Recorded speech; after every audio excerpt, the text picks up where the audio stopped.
Right, I think we're nearly at the end, he says, but touch wood. So the front cover's on, the gearbox is assembled, so it's in neutral. So you can see here the main shaft is moving freely inside. That's feeling really good. I've just taken the opportunity off camera to put on some copper grease onto the threads of the clutch nut and the splines here. So we're going to be installing the clutch rod, which is this piece here. Sorry, move the camera. So the clutch rod is LS189, and again it depends on the length of the axle how long this piece is. There's also a shorter piece that also joins onto this, and in between there's a ball bearing acting as the joint. So the ball bearings are actually missing when I got this gearbox. So there's a ball bearing goes in here, and then at the end there's the thrust pin. That's what pushes on the clutch springs. So that inserts into the end here with obviously a ball bearing. So we're going to install that. We're going to use some grease, install the rods, and then we're going to put on the clutch basket with the springs onto the stud nuts, and that's the clutch mounted. So just opted to use the kind of the bearing grease that I used in the earlier part for the clutch. Is kind of thick, but that's fine. It'll hold the ball bearings in place. So what I'm going to do is just use this spatula here and just apply some, just a sort of a light smearing to the clutch rod, and I'm just going to start assembling this from the clutch side to the point where this rod will be kind of, or the small rod piece will be kind of coming out through the fulcrum at the other end. So I'm just going to take some of this grease and put it in one of the ball bearings. So ball bearing into grease, going to slide that in.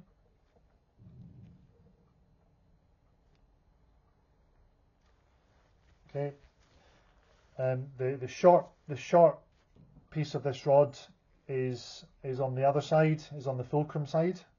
So I'm going to do that from the other side, but for the time being I'm just going to put some grease onto the thrust pin.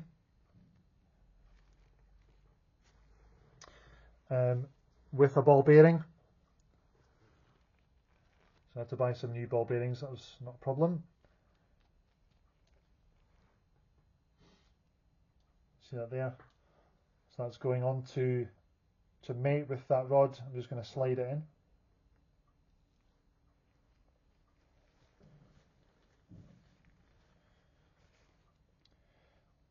And I'm going to pull it back out because I need to put the clutch on first. So, okay, so here we go. There's already some copper slip, copper grease on the splines here, so I'm just going to go ahead and insert that on. And it goes.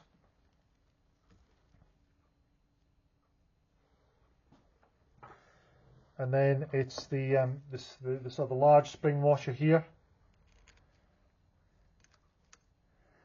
and finally the nut, which is a right-handed thread. So we'll obviously need to hold the clutch with a chain in the vise, but just for the purposes of this, I'm just going to try and get it as tight as possible in the vise using, there's a 24mm. Obviously it's an imperial nut, but I'm using a 24mm, which is kind of close.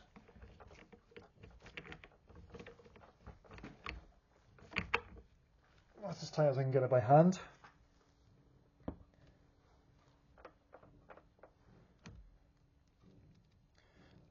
Bearing in mind that those plates are still loose. So I'm just trying to figure out what to do next. So just a couple of part numbers.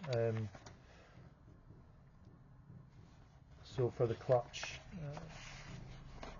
in a reference to the book here.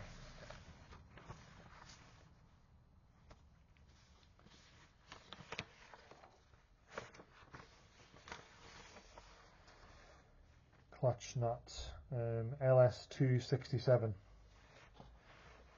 Yeah.